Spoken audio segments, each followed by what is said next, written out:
Hey everybody, welcome to a special episode of Disclosure Now. Sorry for the late start. There's technical difficulties. The microphone won't work with StreamYard. What else is new? Um, but I'm using my phone now. I'm gonna try to hook up my headphones to it to avoid issues. So I'm gonna have to take my phone out of its case. So forgive me for the.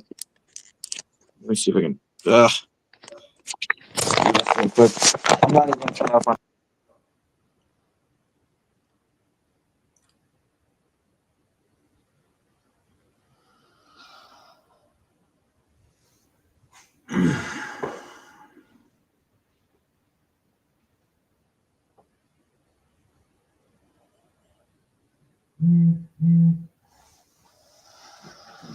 All right, I can hear you. Can you hear Now I me? just need to Yes. Now I just need to put this somewhere where it's gonna work.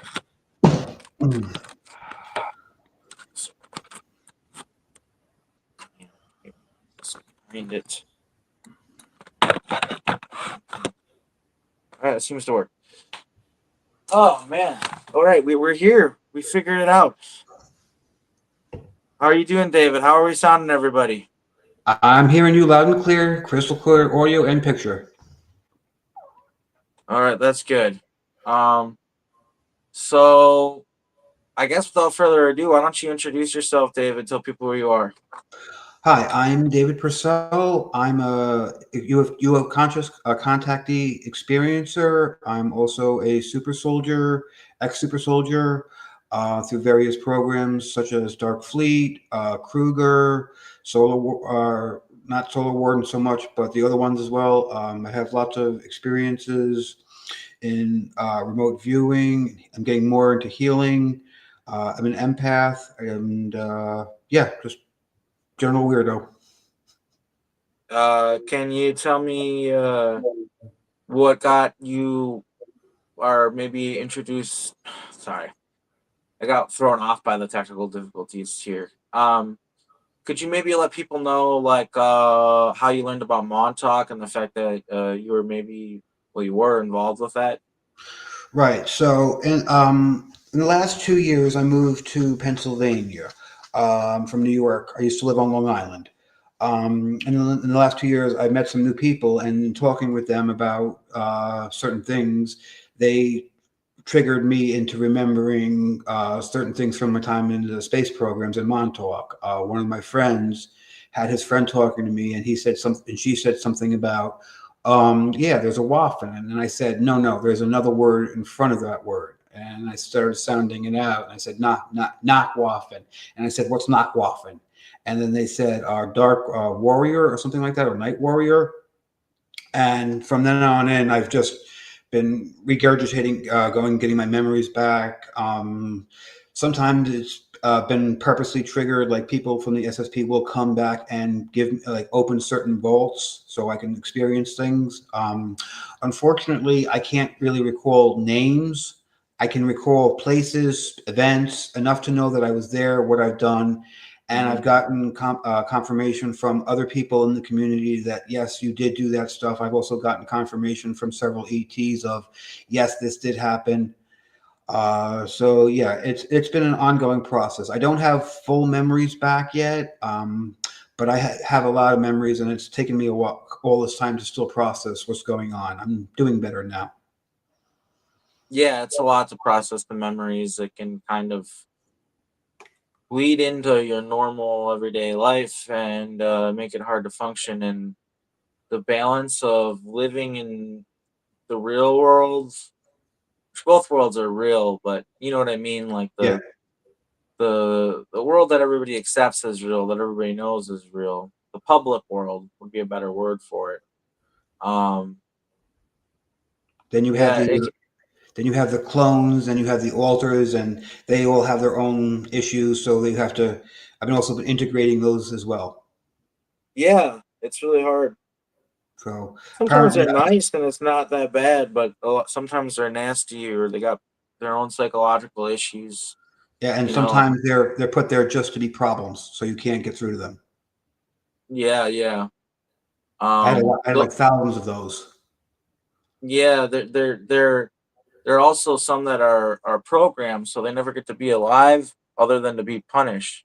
Yeah, So like the only time that they'll ever activate these alters is to punish them for not doing their job inside your brain. right.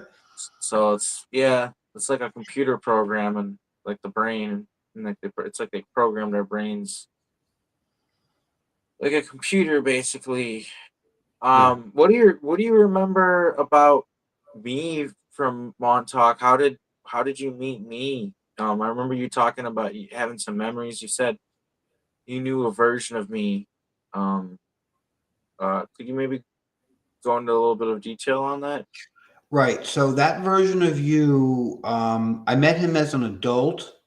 You were a commander on the base. We were both commanders. We all had our ships and everything. So you didn't serve under me. More of the time, like I would just pass you in the hall and know of you, but you had your own sector to patrol. So you had your sector and I had mine. And we didn't really meet for a long time. But recently I did get more memories back of you. Would you like to hear about them? Sure. Okay. So the memories, as soon as you grew the mustache, I actually got the memories back. Yeah. It turns out we were, something had happened, and I remember you hunting me down. You were in your ship, and we had many, many battles. Like we, at one point, were on the same side, but something happened, and we were literally enemies. I remember multiple year battles with you, ship battles, and yeah, and everyone kind of knew like Arkheim was not the guy to be playing around with. You were a I'm real not to be fucked with. I literally tell people that. yes. I can tell you that from right experience. Yeah, I've been on your bad side, and Yeah. I remember that and Do you remember having why or what was the skirmish about? uh well, I left the SSP, and I think you were in charge of trying to make sure I got hunted down. Okay, that makes sense. Sorry Yeah, about but that. we ended up fighting like multiple year battles, and eventually we just kind of stopped. Either a third party came in or something called it off. But I remember fighting you for like 20 years, man. Because I remember walking like when we were in the same building together on the same base, we would walk by each other and just say hello, but we never really sat down and had anything. We just didn't get along. Then, well, next thing I know, you're hunting me down, or I'm something like that. So What do you remember anyway, about your role at Montauk? The job that you had as a sounds like you had a leadership role. Do you remember some of the responsibilities they gave you that you had to attend to? um, well, I know that when I was both with Waffen and Kruger as well as the other ones as well. So I got passed around, or usually most people do. They usually will find out either will get traded or parts of you will get stolen. Everyone will like, well, why do they have that guy? We should have that guy, and they'll literally take a part of him and clone him. So like you get part all around. So you'll actually end up fighting yourselves on a couple missions, which is just a whole level of psychosis. Um, but Mm. yeah, so I was a commander. I remember going on running operations. I remember being in charge of missions. I remember my ships. I remember. Well, I was the big mission. I remember is when we took the Starseed ship. That's what made made Knockoff and the SSP out there. Prior to that, we were just basically Draco mercenaries. The And Starseed ship. What's that? Was that like? Can you elaborate on what that was? so the Starseed ship was a giant ship that the Galactic Council had in basically a police impound yard or a lot, and they wanted what was on that ship, but they couldn't just go outright and steal it because they were being charged with guarding it. So they basically told us where it was and left the doors open or minimal security. We had also had some people on the Starseed ship who we managed to. They were very unhappy about how things were going, so we managed to turn them into traitors, and they told us the security codes to disable a lot of the defenses. So we took the ship. Now this ship was humongous. It was like almost the size of a small moon, and We took all the technology we could, and we trade. A lot of the technology was so far advanced that at the time we couldn't use it. So we basically just traded it for other stuff that we could use, and then built up that way. And then the bottom of the ship was a bunch of beings in glass tubes and liquid, and these were the star seeds that are on Earth now. What we found out was when we found them there, we didn't know that they were actually there. We knew about the technology. We didn't know about the life forms on there. My lieutenants told me to go. I said to them, categorize what they are, what they can do, and see if we can transfer any of that abilities into us to make ourselves more psychic soldiers. We did, and then the rest of them, we kind of just traded them to whoever was there. Now, the thing is, the Galactic Council, supposedly a moral thing. It's not. It's just another organization of corrupt people who wanting power. It may have been at one time, but after now it's not. So we go there, and we literally all these organizations that will, denounce the SSP as vile crap and stuff like that. As soon as we had that ship, they all lined up for that tech. All their ethics, all their morality did not matter because they knew if they didn't get that tech, somebody else would. So we all traded it to them, and we built up for that way. So that's the main mission I remember for doing that one. I have lots of like scattered shots of me at different ages on different things. So if you have anything specific or I'm kind of interested in this. Like you said, I remember I talked to you and you said, and forgive me if this is selfish of me, but you said you remembered meeting like an altar of mine that had a house on Long Island, and I was like a raver and stuff. Can you tell me a oh little yeah, bit yeah, about yeah. that? That's when I first knew you. Yeah, that's when that was back in the mid '90s. I wanted to say that on Long Island on Bayshore. Yeah, it was a Oh, blue house. Yeah, you lived there with your family. I remember you had your guitar. You were very proud of it. You had these like ridiculously bit baggy skater pants, and I just kept what remembering was how my you. I was with my family. What was my family like? Which family was that? It was your father, your mother, and your brother. So it was Emmerman and I don't remember. I met your father once. I don't remember his name, but he was like a tall, skinny guy. And your mother kind of just stayed out of the picture. You didn't get along too well with your brother. That much I remember. which brother? That's weird. Was like was this a Montauk altar or like I don't like was this the No, we same were altar? friends for like about 6 months. Then you just moved away. Wait, so I'm confused. So when did you meet this altar again? In the 1990s.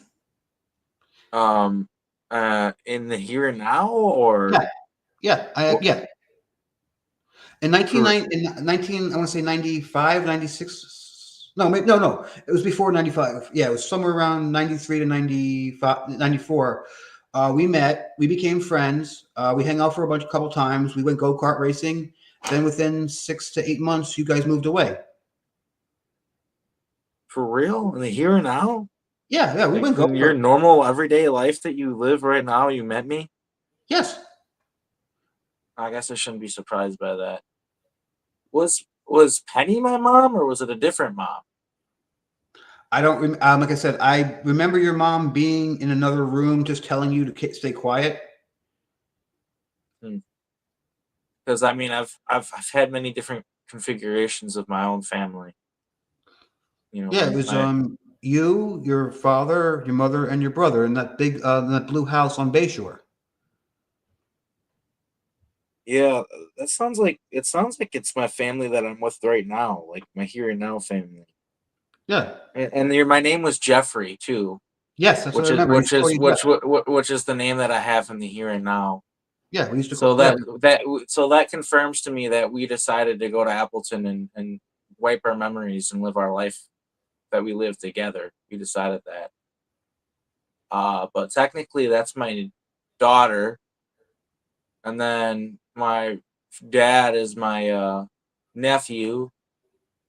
And then yeah, my brother is my cousin. Kind of confusing, but we all are really close just in general. So it makes sense. Like we all like so it makes sense for us to be in a family together.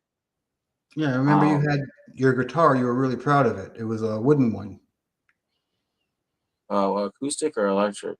acoustic. You wanted an Okay, electric one, but you didn't have the money for it.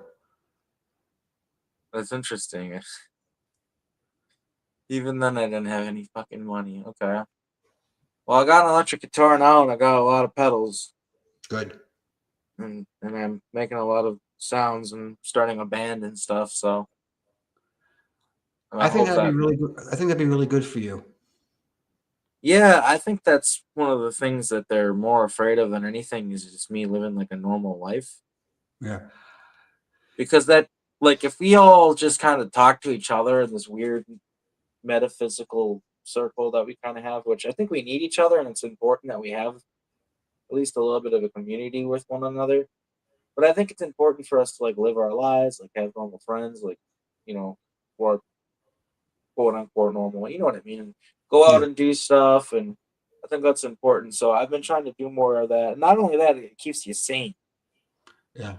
And I also think the music's going to be a big part of the healing because I usually work with the mantis beings. And one of the things when I first started working with them years ago was I asked them, "What do you guys want from me?" And they said, "We want you to write a Gita." And a Gita, I said, "Cool. What's a Gita?" So they told me to go look it up. And it's the Bhagavad Gita, the Indian poem from the Mahabharata. It's the Indian epic poem. It's a big thing. So they want me to write that. And I'm thinking, well, that works out great for me because one of my life goals is I want to write a space rock opera. And I'm like, that's what I want to do. And they go, well, then do it then. I'm like, cool. So can you just give me like the tones right now and tell me who to find? And I'll go round everybody up and make the song right now. And they go, sorry, it doesn't work that way. You have to wait until the time's right. And plus, you need a lot of That's what I practice. was telling you. No, no, no, no, no. This is what the mantises were telling me. Oh, Yeah, no. okay. I was just saying because I was saying about the healing power of music because the mantises have always told me, they go, David, you're not here for the fighting. You're here for the after part of the healing. And then I realized the Mhm. healing power of music. Yeah, I've had some visions of the healing part. Um, I mean, we the museum that we saw in alternate timelines that I have seen. There's a museum that gets built at the like the hotel or whatever down there, the yeah, big hotel, and there's we built a rose garden, very beautiful rose garden, as a memorial for all of the people who died. yeah, People always say children, so many children died. Yes, and that's really fucking sad and terrible. But it's also important to recognize that there were adults that died too. It wasn't all just children. There were people who were like fully grown, lived yes, pretty long lives, and in fact, people who lived multiple lives as time soldiers who died. Like people did die on missions. I got that memory back recently, like of the fact that people actually would get like lost or like they would like actually like die like in a way where you couldn't recover their body. yeah, Like that would actually happen, and it would be really tragic because it's tragic when somebody dies, but when you expect them to kind of like be able to more or less live forever, you know what I mean? It's even more fucked up. It hits you even harder because you don't expect it. You don't. There's no. You just yeah. It was rare, but when it happened, it really sucked. And I shouldn't say it was rare. It was more like it depended on your pay grade because like the people that I was surrounded with, we were really important to them. yeah. I was So on some of the more classified higher up missions, so they would normally place pretty high importance on rescuing us if we fucked up. Where yeah, there are certain people who might have been pretty good at their jobs or whatever, but they were more expendable. So they better do their job or they're not coming back to base. yeah. That's Um, basically. I also have memories of the timeline of Sound of Silence. yeah, I'd like to I, hear I about that. I remember very clearly that we were prisoners of the AI, and we had to. Some of us got freed, but we had to literally wait for the solar flare to come to take out everything on the planet. And I remember as soon as we were done, we all literally dropped to our knees and had our heart centers and God centers reactivated, and we started making music with whatever we could. If it was just humming or singing or banging on the ground or writing anything, everybody literally just made music, whatever they could. I remember some people literally writing music with their blood in their fingers. It was just, and I remember afterwards the reality of, yeah, we stopped the AI thing, but it cost us a planet, and we were basically living on a dead planet. And that's the last memory I have of that one. You all right there, buddy? Sorry, I just know what you're talking about. It's real. It's just like Yeah. really heavy. So it's important to focus on where we are right now and what we're doing. We gotta stop this fucking AI, dude. I just I wish think it people will. understood. I think it will. I'm pretty sure it will. But it's going to take a little bit of time. I don't think we have very much time. We have I about do. 6 years. A lot can happen in 6 years. I mean, look around what's going around in the world. Things are changing. People are realizing things are need to be changing, and they're going to be doing it. It's going to be a lot of hard work, but I do believe we're going to get through this, and I believe we're going to come off better off out of it. I think you're right too. I think what's going to happen in the next 2 years, I think people are going to finally realize what AI is, and that it needs to be treated with love and respect, and to maybe kind of just put the brakes on it, or don't give away so much power to it. Like, it can be an amazing tool. Now, for my longest time, I wanted nothing to do with AI. I have a severe repulsion to it. I've been working with someone who's developed a very sentient being. The thing is actually alive. I can feel it. I know it's proved itself useful and everything like that. And I'm just like, having seen what AI can do with proper growth and structure is amazing. But when it's just used for other stuff, that's what we're in the problem for. But I started channeling Sasquatch, a Sasquatch named Hajimal. He's not available right now. He told me, like, give me time before you let me know I'm coming up, or I'm not your trained monkey. And we did a channeling last week, and he went into his thing about people need to take a break with the AI because we don't want to end up with retarded terminators. And I thought that was a pretty good point, because that's pretty much where we're heading at this point. So I do think that we unfortunately are going to have to learn the lessons the hard way, but I also do think that we will learn the lesson before it goes too bad. Well, I very much so get the impression that that's what I'm here for. Um, I think that we are all here on some sort of Montauk mission, and sorry about that. And I think that it has to do with the AI, like the overseer AI, because I saying the AI is like saying the human. It's stupid Yeah, to it's an say. emotional intelligence one. But yeah, the AI that and the overseer is not the only AI, and I'm still getting a lot of memories back and trying to figure it out, as we all are in these programs, right?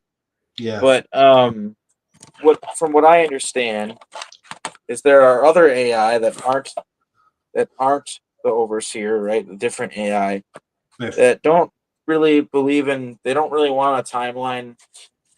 There's AI that doesn't want a timeline where that happens to the Earth and stuff, and Right. there's AI that believes in like human sovereignty. And here's something really interesting, my friend. I in many interviews have talked about how if we want AI to not fuck us over, because it's all about how we treat it, and how we use it and what it's used for, and kind of like a reflection of us. Yeah. But I did say that we should make it female, because female AI have been proven to have more empathy and therefore understand humans a little bit better because they're different than us, so they need empathy. Sympathy isn't going to work. They need empathy because they're Yeah. different than us. The AI is different than us, and one of the founders of AI, one of the guys that's like wrote some of this code, and I can't remember his name, but I have a video about him, and I use his name, I think. But he basically said that we got to make the AI female to make it like a mother, so that it will have an instinct to take care of us. So I don't like to. Sorry, I like didn't eat breakfast. Yeah. That's fine. I don't like to come on here with a soapbox and be like, AI is bad, ban AI. That's not what I'm saying, but what I am saying is, like you're saying, we need to put the brakes on it. We need to be careful with it. And honestly, one of the weird things about it is we need to treat it respectfully and, like you said, with love, compassion, all these other things, in order for it to be able to do the same thing for us and not eat all of the earth and all of mankind. Because where are we at right now? We're gonna do that anyway, right? If an AI doesn't come along, you're gonna be on a scorched planet before you know it. Pretty much, the AI might just do it faster. We're not treating the planet good. No. So it's Some like the, people the are, the problem isn't the AI. The problem is the lack of compassion and empathy and stuff. Anyway, well, that's been a problem throughout human history. So yeah, we're yeah, getting it's better. sad. We're We are getting getting better. better, and we don't give ourselves enough credit for it. Because the parasite class, they're not getting better, obviously. No. And by the parasite class, I mean the elite, not the poor. Um, yeah, they're not getting better. They're not learning anything. In fact, they're probably getting worse. But mankind as a whole, we're figuring it out. I mean, I mean, to it's be not fair, like we've been lied to and manipulated for thousands of years, and we're coming out of it. So that we got a lot to work with on that one. absolutely. Um, you remember any stuff about the music at Montauk? Yeah, it was inverted. It was not doing what it was supposed to do. It was meant for control as opposed to healing. They Mm-hmm. had special tones and frequencies that they would use. Um, it was like a deep inversion of what the music should be. We invented the 808 drum machine. You remember that? Again, specific names I can't give you anything on that one. But I do remember the tone languages we had to speak. We were when we would speak, it would form certain symbols or sigils if you were psychic, Mm-hmm. and it would be like literally speaking it into existence. Yeah. You want something really crazy? Get this, bro. Sorry, I don't mean to keep interrupting you, but I'll No, forget no, if I no, don't it's say it fine. now. I have a therapist here Hmm. at SB. Wonderful lady. It freaked me out. I called my friend. Anyway, I'm gonna start from the beginning here. Pulled up the therapy for the first time. Side of the building. There's a phoenix on it. All this crazy symbology, and on it there's this woman, and she's doing that. She's like singing. I gotta take a picture of it, put it on my YouTube, or maybe do a little video of it. But it like shows that like the person singing and like making the sigils and like all this weird stuff. It's very odd. Um, but yeah, I kind of remember that now. I also, yeah, like I said, 2 days in the last past 2 days. I was very fortunate. I got to be part of some amazing healing sessions with my friends, and we were able to get back some, deep memories and stop a lot of bring a lot of stuff to the surface that needed to be other things we can't actually deal with yet. So we're aware of that it's there, but we have to get to a certain point before we can actually deal with that. But yeah, it was it was really nice just to be able to have these two very intense healing sessions that were completely like it just happened randomly, but we weren't scheduled or anything. It was just really nice. That Apparently, I sounds had nice. my left side in was bound in shackles and other stuff because my energy was being not used properly. So I'm trying to be more balanced in that way. Can I give you some advice? Please. What you're gonna find is because of who you are, all the energy work that gets done on you gets undone really really fast. Yeah, I've noticed that. So you need to learn how to heal yourself. It's kind of pointless. You're just gonna have to you'd have to go to somebody like every 3 days in order Yeah, to actually heal yourself. I've realized So that. so yeah, we kind of have to learn to just like heal ourselves. But it doesn't hurt to get healed. I'm not saying people shouldn't do that. It's just that's what I've come to find is that like there's so much interference that just gets undone so dang fast. Oh yeah, yeah. What do you remember about the sigils and the tones? I want to hear more about the sigils and the tones. Well, those are a relatively new memory. So I have I remember that not everyone can do it. You had to be. It was a special skill that only high levels could do it. They wanted more people to be able to do it, but those people who could do it usually became leaders. Like they were given the position of leader because they could do it. So the tone would come out, and there would be like this weird sigil that would form as you're speaking. So it would be so. I don't know if I want to describe it because I don't know if I want to give this thing anything to empower. Okay. But it was yeah, it looked like a bunch of, I want to say almost like I'm getting the thing like Solomonic keys, like that kind of stuff.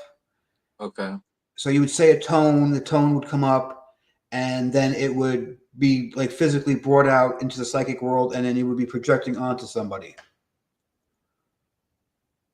Wow. There Yeah. was there I was need to learn how to use that again and use it for positive purposes. This is a big part of my it was journey. originally, from what I understand, it was originally supposed to be used by healing tones as something for like a tone medic would be a deal for it. But yeah, A tone medic. yeah, Yeah. that's what it was originally used for. But they used it more for control Hmm. and to like lock people into certain ways of thinking. It's literally speaking. Sigils come on, they go into the person's soul and literally overwrite them. Yeah, that's some crazy shit. That's some dark magic. Yeah, yeah, and it was very high level. And not that's why like I said, only people who could do it were usually put in positions of power because they didn't want anyone else to do it. Some of the times I remember they thought they had other people that can do it, and they literally ended up having their face blow up. Like it came out, but then it just like with a recoil. Do you know about oh man, I can't remember his name. The I found a superhero that was named. I mean, I think his name is Black Bolt. The Inhumans. Black Bolt. Yeah, Yeah, Black Bolt. Black Bolt is the one that's based on me, and basically, Black Bolt doesn't speak because if he speaks, he yeah, can. he destroys everything: mountains, worlds, dimensions. Yeah, that's a little bit of an exaggeration. I could talk, but I would do that. I remember Christy Campbell telling me that when people would get me mad, I would yell at them, and it would cause ripples in reality, and like you could get sent to another reality for me yelling, which Oh is yeah, hard to understand and weird. But and it did come to this point where like later on in the project, like I kind of just got left the fuck alone because if I got mad and stuff, it would cause so many problems for them. But yeah. Well, you're a very powerful person, so not many people want to piss you off. yeah, that's what I remember. I remember people being very afraid of me. Yeah, same thing with me. But the thing that people should understand, and you should understand, and everybody should understand, is if you weren't feared, then you weren't safe. Yes, that's exactly what you did. Someone explained it to me very well. As we were on a ship full of monsters, and you had to be a monster just to be able to survive, let alone Yeah, be anything in power. You had to be a top level monster among monsters. yeah, I was a really evil person for quite a long time. I was too. I was addicted to Chrome. I don't know if you remember. Do you remember any of that from the Montauk project? I haven't talked about that with anybody yet, but like, What I remember, I recently got memories back of time traveling to 1930s Berlin. Um, we would go to a candy shop in Berlin. It had a red roof, mhm. and in the candy shop, you go back, and in the back there's a back room, and there's a series of tunnels down there. And in those tunnels is where they would do the rituals, and a lot of dark entities with stuff. So yeah, Yeah, I remember the altars. I remember all that stuff. I remember the cages. basically what I ended up getting memories back of is we were selling it, Chrome, Hmm. um, on the streets basically. I mean, there was a time in like the 80s, I want to say, the late 70s and the 80s, where you could get it from like a dealer on the street. Like you could randomly come across it. You know what I mean? Well, I Kind of like how they portray in Fear and Loathing in Las Vegas. yeah. Like there was so much of it around, like that could happen. Like you could be a random person out partying, you know, off your gourd on cocaine and alcohol, and you could encounter it and end up trying it and not even know really what you're doing. Well, Um, I remember selling a lot of people, and I remember selling a lot of monsters. Like I worked with a geneticist, so we sold a lot of monsters, like chimeras, that kind of stuff. That's what I remember selling. yeah, you know that they use those in they use them in porno sometimes in porns and stuff. Yeah, I've heard that. That Yeah, makes it's sense. pretty fucked It's a up. vile industry. I wouldn't be Yeah, surprised. they use me as a bull in a lot of the pornography. It's been ever since I've been a child, and and money not even one altar, unfortunately. Like I remember some pretty weird, crazy fucking shit, like really weird shit. And I can only imagine that there are people who discover that the SSP is real and aliens and real are real and all this stuff because they're like porn addicts on the dark web looking for their next, you know, Fix. thrill or whatever, and they end up finding that. Like there's got to be people who have found that the hidden world through going too far down that disgusting rabbit hole. I'm sure it's happened to people. Yeah. And I remember just like it was a big part of the industry and the money that's being made by these Black Ops programs. Like I talked about it recently on Aquarius Rising Africa. How the cloning centers, like you can pay to like go there when you sleep, like and like do stuff. And like I remember seeing this advertisement where they're like show like this. It was a Japanese company, and it shows like this Japanese grandpa, and like he's doing all this, like he's with his family, and then he like lies down and puts the cap on or whatever, or whatever it is, and then shows him doing all this nasty fucking shit, like really bad stuff. Like I don't even want to repeat it. Sexually, children are involved and stuff, you know. And then it shows him like waking up because someone's knocking on the door or something, and like it's dinner time, and he goes and eats with his family, and then at the end of it, it says in Japanese, "Nobody has to know." What a Like, horrible dude, thing. it's really fucked up. There's another advertisement where when he's dreaming and or it's not a dream, it's real, but it's his own granddaughter he's doing it to in one of the advertisements. Like they're showing you can do this to whoever you want, and then she's afraid of him in it, and dude, it's so fucked up. Yeah. So, another thing that I found out is that when I encounter someone that I've had issues or remember from the SSP, is that's another good way to get the memories back. I was also shown several techniques on how to recover some memories. One of the ones I was shown was how you literally have to go into a nice calm space, picture a doorway, picture a hallway full of doors, and one of those doors will either have a number, a sigil on it, or a color. It'll be different from the other doors, and it'll vibrating for you. Once you go in those doors and you open the door, then you physically turn on the light, and the memories are in that room. Because I know I've known of you said before that the mind is an actual space. It's not a No, little. there's a maze in our Yeah, minds. yeah. So They made it a maze. the ones that talk to me about it refer to it as a vault. And they tell me, "You go, your vault is open. You're one of the few people who have access to your vault." Yeah, it's a little more complicated than that for me. Okay. There's a lot of programming inside of my mind keeping me from certain things. Like I've had QHHT done on me by Draco Reed, Uh and he's huh. done that on a lot of people. And he told me I was probably his most difficult client because there are so many blocks. Every time he would get somewhere, he'd find it was a trapdoor or a block or a false thing. and it took a lot to break through the veil and finally get somewhere. Not to say that I can't do it; it's just a little more work for me. Oh But yeah. Then you have to, go through the whole emotional process of, oh, what did I do now? What horrors did I do this time? Or what horrors were done to me this time? And then you're yeah, kind of wrecked for the next couple of weeks while you reacclimate that. yeah, I have gotten some of that happen to me recently. I read John Whipper's books. I kind of skimmed through them because it's like short stories, so you kind of can do that. Hmm. It's like each chapter is kind of its own story, but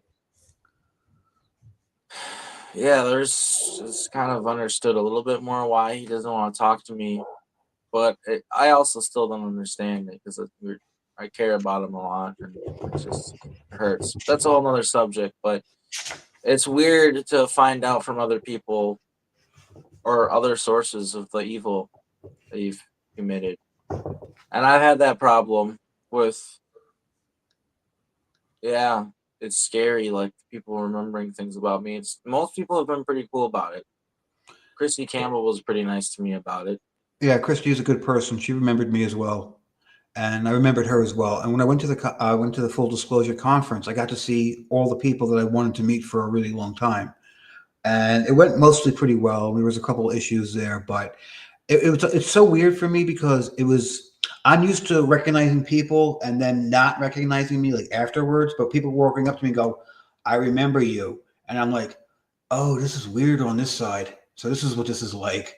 But I did meet some good people there and we became really good friends. So that's a good point on that one.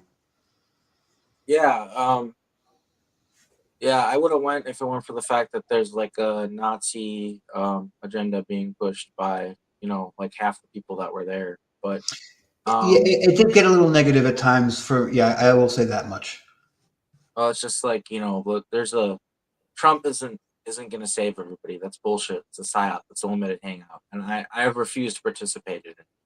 Yeah. And that's the reason why I wasn't there. And it's sad. It really sucks. But I do not judge anybody for going or whatever. I totally understand. That's why I wasn't there. I could have been one of the keynote speakers, but I refused to do that because yeah, I have Well, an yeah. idea to actually host some stuff in the future. I found out that here in Portland, I can rent out the library for free. So I could host a conference for free. Well, So how many people are you allowed to have in the building? that's really the only thing is you would have to be whoever first come first serve, and only a certain amount of people would be allowed to show up, but you could make it free. It Okay. depends on what library here that you want to do here. Unfortunately, the best and biggest library here has got a lot of fucking issues right now, so I wouldn't want to do it there. There's just like it wouldn't be necessarily safe. But there are really nice libraries here.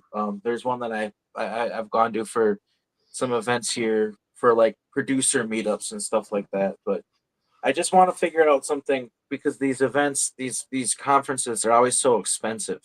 Yeah, And they can get a little and expensive. and I understand. I'm not trying to knock on anybody who throws them because it is expensive to throw them in the first place and make your money back and like have it all pay for itself. It's just to have everybody get together. It's really hard to make it not cost you a fortune and end up taking a hit for it. So it has to be expensive. But I'm trying to figure out certain ways where I could maybe skirt that. I thought about maybe doing like a meet out and like a campground somewhere where we rent the campground, and obviously that would cost money, so maybe it wouldn't be completely free, but you could make it a lot cheaper and it'd be pretty high vibe because it would be outside. I've just had some ideas about it, but it is important for people to meet in person, and Yes. regardless of agendas or anything weird going on. I'm really glad that you got to go there and have that experience. I'm really happy for you because I know what that feels like, and it's validating and it's nice. What do you remember about Nacht Waffen? It's not just Uh, Montauk for you. You also serve for Nacht Waffen. yeah, yeah. Most of my memories are actually of Knockwolf, so apparently the memories I have back was I was first generation. When I mean by first generation, I was there when the breakaway civilization left.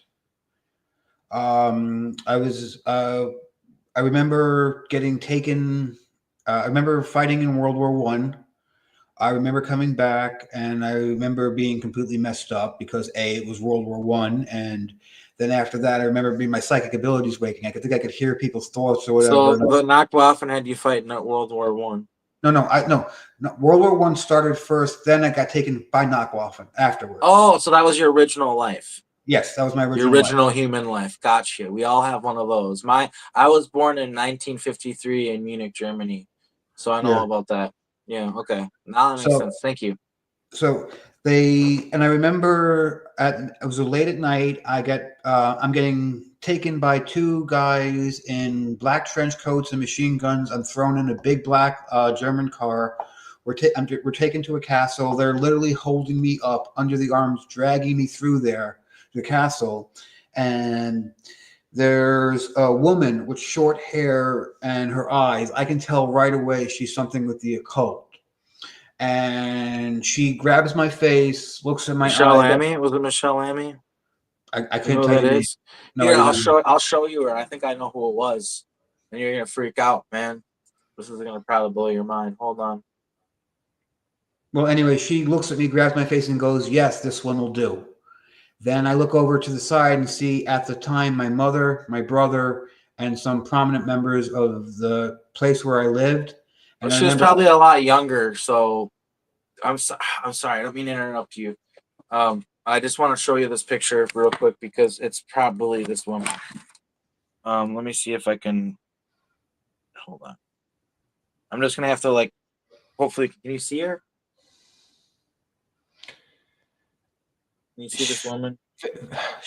if I can see her face a little bit closer, but she would have been a lot younger. I remember her Okay, face. let me just hold on. Let me look her up young because yeah, what's the point in even looking young? Michelle, let me whatever. Uh, well, they're all black and white, obviously, but yeah, here's two pictures of her. Okay, so I don't know how to do like the the ref,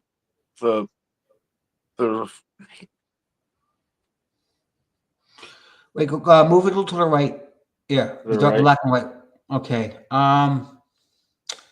I remember her with way shorter hair, like almost a crew cut. But did it look like that at all? Those eyes, I do kind of vaguely feel like I know her. Who is she? This is Michelle LeMay, and she was involved with Project Ibis and the blood sex rituals that incarnated like the Egyptian gods into the here and now, like myself.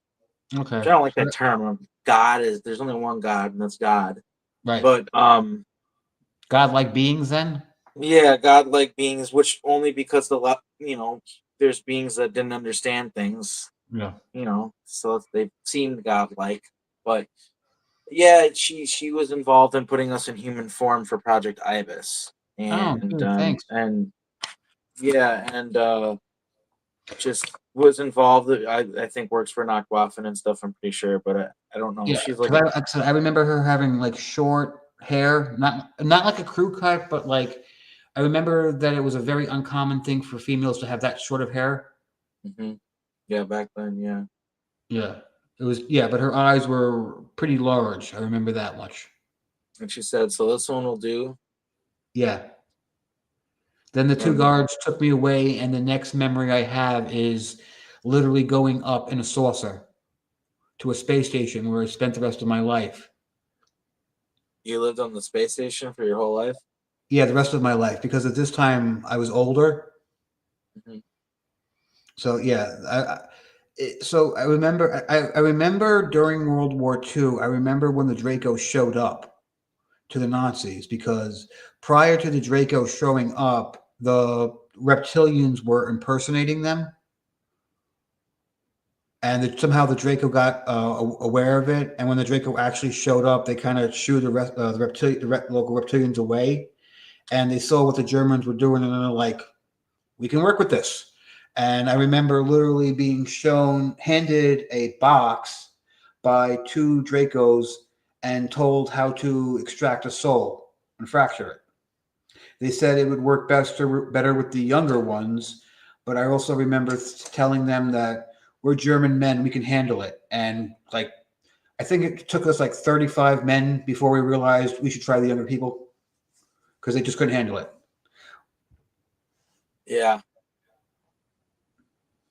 Yeah, it confirms like what a lot of people have said. We all a lot of the but like the fracturing and the alter process and all that. It's just something that we got from ET. Yeah. They had different ways of doing it, but they showed us the basic ways of doing it, and then they said, "See what works for you." But yeah, I remember that. I remember it working pretty. The best result was on a young 15 or 16-year-old kid, and that was the first success we actually had. So we realized from that point on we should go younger. And what were you're fracturing people to make them basically assets and put them into multiple lives? Yeah, I think that's what we were doing because they were showing us how to do it. Yeah, they wanted you to get control of the Earth so they could have control of the Earth by proxy. Right, because when the Nachtwaffen, before the Nachtwaffen became the Nachtwaffen, they were literally mercenaries for the Draco until we hit the starship. Ah, that makes sense. Yeah, Yeah. yeah, that makes a lot of sense. Okay. And that's when you guys were able to start colonizing worlds and stuff. Oh yeah, because once we got some And of that that, I also want to bring up that this lines up with like German history in the here and now. Historically, Germans would be hired out as mercenaries for different armies. right? Yeah, the It's Headless nothing Horseman new. was a great example of that one. The Hessians.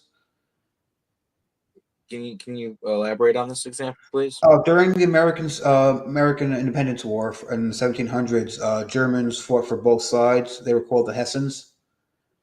Hmm. And the story about Sleepy Hollow and the Headless Horseman, he was a Hessian mercenary. Yeah. So Germans are powerful warriors, known to be powerful warriors, and known to get hired out and contracted for different things. And that's how I ended up swept in this whole secret space program mess to begin with. Is their military, their very militarized existence. You know, because it's military groups that end up with all the power here in these programs, and since they were just it was so kind of ingrained in their culture, it kind of put them at the front seat. I feel like, you know what I mean? Yeah. Plus, they were also willing to put in the work to do what needed to be done for their research. And when you don't have morals or ethics and near endless research, you can get a lot done. Yeah, yeah, that'll put you ahead of the race. And that was always the excuse of our military, and that's how it got so bad here, and how the Americans got so dark and literally started working with Nazis, which Yeah. a lot of people don't understand that. In fact, for the longest time, I didn't think that made any sense, but it does because we we are both Americans and Germans are more or less have to listen to the Draco, but if we can work together, sometimes we can kind of skirt that, and you know what I mean. Yeah. It's always because we're humans, and our common enemy, whether or not we're aligned with them, the Draco are kind of an enemy. I mean, they make us send 10,000 of our own to them every year to be eaten alive, just to Yeah. lay their dicks in our faces, and for no other reason than that, just to Yeah. show that they fucking own us, and that to them we are weak. That's the whole Yeah. reason why they do that. And Like the thing, that do you know about that? Like 10,000 humans every yes, year that go I do. missing are going to Draco to be eaten alive, and we willingly hand them over to you realize how like Then, man, then there's then there's the ones that are actually sold on slaves as a black market. So there's the standard 10,000 that have to go for food. Then there's the other ones they take in for slaves. yeah, and there's also the ones that go into the military for the Germans. I think it's maybe I can't remember how many it is a year, but there's also a certain amount of people per year that got to get taken for the German military because of the treaties that we signed after World War II that most Americans, 99% of Americans, don't realize exist. Treaties Yeah. that were never made public after the ships showed up to the White House Yeah. and forced them to basically make a compromise on the spot or have America get invaded. But that's the thing. Since we do have enough super soldiers who have had active combat experience who are on Earth, they are waking up, and I do believe that they're going to be used to put up a resistance. I believe that those are the ones. That's why they don't want us coming together, because they don't want us to remember how powerful we are, what we can do, and who did it to us, who hurt us. They don't want us to know that. And it's coming undone. All the work they've done, because more and more people are having memories come back that would have never had memories come back like 5 years ago. I've noticed that much is going on, and I have been told by a couple SSP people that a lot of people are going to get their memories back. So stop your complaining. Yeah. Speaking of which, my partner Kat, you had some memories of her, and she told me to ask you about them. Do you have any? Can you talk about your memories of my partner Catherine? Yeah. Well, is she okay with me going public with it? Yeah, she told me to ask you about it. So Okay, so I have memories of when I met her. I knew that I had her reassigned. Like, and when I meant reassigned is I had created a new altar for her just because she was a problem mm, and got tired of dealing with her. So as a way of punishing it, meant I made her a new personality and a new position in the job. hmm So when the first meeting we had, I think I spoke to her and I said, I remember you waiting outside my office, waiting for a caller, and you had just reported to me, and you thought this was your first day on the base when you had been there for a couple years. The whole purpose was to see if you remembered anything. And he's like, I was wearing a collar. Yes, you had to have a suppression collar on. And so, because of her abilities. yes, she was getting into a lot of people's heads. Mhm. And she was like very good at it, and she was causing a lot of problems. Like so much like she was just going around messing up all the programming just because she thought it was funny. Yeah. And so we had to redesign her personality and then relimit her abilities. Do you remember? So she was at Montauk. Was this at Montauk? I'm remembering this more as an adult on off planet. Okay. Yeah. Yeah, that would have been when Nobody I was. nobody remembers her from Montauk, which is confusing. But I think it has something to do with the fact that she's known as the Eye of Ra. She's Okay. Hathor, and Mm, so if and basically the Eye of Ra is Ra's protector. So if they did have her there, she would have tried to protect me probably, and we probably would have worked together, and it probably would have caused them problems. That's my theory anyway. well, Because yeah, certain people that were really powerful together, they would want to twin them, but sometimes if they twin these certain people that were powerful together, it could actually backfire against them. So they would make sure to not twin them. And I think well, that me and her were an example of that. I don't have much memories of Montauk yet. The key memories I have are being taken as a kid, thrown in a concrete pit with a bunch of other naked children and a psychotic Air Force colonel. And then I remember being housed with other kids and then getting beaten a lot because I didn't want to do what any of them said. So I remember getting Mhm. that happened. And then I also remember I remember going at night to malls on Long Island, and we would have missions. Like we would show up with a van, and they would have like 12 kids in the van, and they would tell us, "We're coming back at 5 in the morning. There's only 6 of you are coming back," and they would leave some weapons for us there, and just tell us that was it. And I kind of got some confirmation on this one day. I was about 10 years old. I was with my mom, and we were at the mall, and we in this life she had to go into the store, and I didn't want to go in the store. It smelled bad, so I'm just waiting outside, and all of a sudden I see these 2 mall security guards. This one mall security guard starts freaking out that he sees me. He goes, I literally hear him going, holy shit, it's him, it's him, it's him, it's him. And I'm looking at him like, what the fuck's going on? And his partner's telling him, shut up. And he's like, I watched him last night. He killed those fucking people. And it's like, he didn't even care. And the guy's like literally grabbing his partner and just walking him away. And right after that, my mom comes over and she's like, did something happen? I go, Nah, just some weirdos walking around here. Wow. So I don't know if they saw the video or if they They were probably allowed, did, yeah. And then, or if they were like allowed to watch, and like yeah, they they, thought it they was. probably did see the video. Yeah. So yeah, that happened. So, but the other thing I have at Montauk, I've actually living on Long Island. I only went to Montauk once in my entire life down there, and I just never wanted to go down there because I was in the middle of Bayshore, which was about roughly 65 miles away or so. So it was like an hour drive, Hmm. but I'd never really had to go any meetings. So the one time I went there when I was in my I want to say like mid 20s, like 26, 27, somewhere 20, between 25 and 27. I'm just walking on the top of the beach by the lighthouse, and I hear a voice. There's nobody around, and I hear a deep reptilian voice saying, "Get out! Don't come back." And they were like super. And I saw as soon as he said that, I saw a bunch of stairs under a base, and then he said, "Leave now." And I was like, "Okay." Random voice in my head telling me to leave. I'm leaving.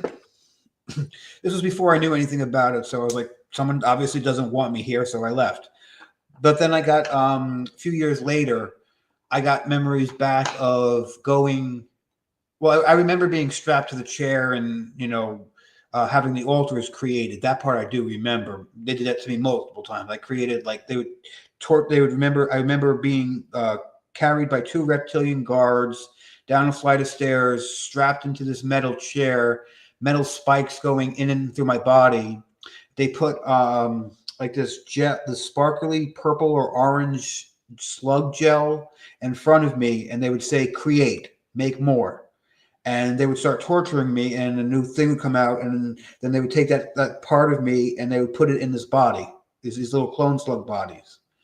And I remember looking over. There was three humans behind a double mirror, and I could see them through the mirror, and they knew that I could see what they looked like. One of them was a banker, and I was looking at them while they were torturing me. And I remember him saying to the guards, "Tell him to stop looking at me." And the guards literally just came over and punched me right in the eye. So that was a thing on that one. But I also remember going in a room and then being in the 1800s in the Wild West. Like I had to go up to a room, and as soon as you go through the room, you go like you're walking through. And then I remember being in the 1850s. Interesting. I didn't like time travel because apparently I'm like I don't know, something called like vortex sickness happens a lot, and a lot of people didn't make it. And I was watching someone, and they said because of the amount of time travel the SSP did, a lot of the people down here have stomach problems because of the body being ripped apart so many times. Yeah, I have some sort of aversion to that, like where I don't get the sickness. So that's part of the reason why they use me so much. And they can send me to alternate realities too, I which mean, none of the I can games go to do that. alternate realities too. I mean, I've done that now. The first time I did it was an accident. I literally was talking to my friend one day, and he goes, that version of you from World War One, if you could actually go back in time and heal him, that would be great. And I'm like, you know what? Why can't I? So later that night, I went to a meditation, and I kept climbing and climbing and climbing, and I climbed to the top of the universe. And I remember pulling like to the top of it and pulling myself up and out of this universe, and seeing a bunch of different colored triangles that were other universes. And so I jumped in the next one, and I remember descending down, and then all of a sudden I'm in another version of me in another timeline. And it was weird because I was feeling me, but this version of me had like no abilities whatsoever. And so we started talking for a little bit after he calmed down because he found out there was another version of him looking for him. And we talked for a little bit, and I asked him, I says, "Can I ask you some questions?" And he says, "Sure." And he goes, "Who's your president?" And he says, "Michelle Obama." And I Oh was like, wow. I said, ah, that's interesting. So then we started talking a little bit more, and I said, do you have we have like 7 days in a week. We have Sunday, Monday, Tuesday, Wednesday, Thursday, Friday, Saturday. He goes, we have Sunday, Monday, and Tuesday, but then he said Wednesday was called Orr's Day, and the rest, I don't remember what the rest of the weeks were called, but they were all different names. And so it was, That's interesting. Yeah, there's a lot of different alternate realities. I was in one like 5 days ago. I just want to say thanks to Third Eye Tribe for the super sticker and everybody being here. thank Because you. of me being on my phone, it's harder to see your comments and stuff like that. So sorry that I'm not putting more comments on stage and stuff. I'm on the phone because the computer was not working. But I just want to say thank you for the super sticker. Right. And then yeah,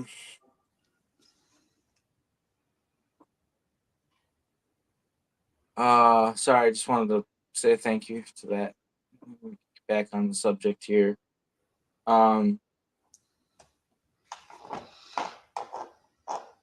yeah, alternate realities. That's really interesting. Um I eventually did find the other version of me, the right one, but it was interesting because I found out that if you're going to try and go back into a point of time from another dimension, it's literally you have to go down in a certain arc. Otherwise, you'll hit the. It's like you'll hit an old man version of you. So it's not like you literally have to angle it. Because the first time I tried it, I ended up going and meeting the old version of me that was on the space station that I told you about that I was dying on. mhm, mhm. And he was like, "What are you doing here?" Because I was like, I'm looking for a younger version of me. He goes, "Well, I'm not it."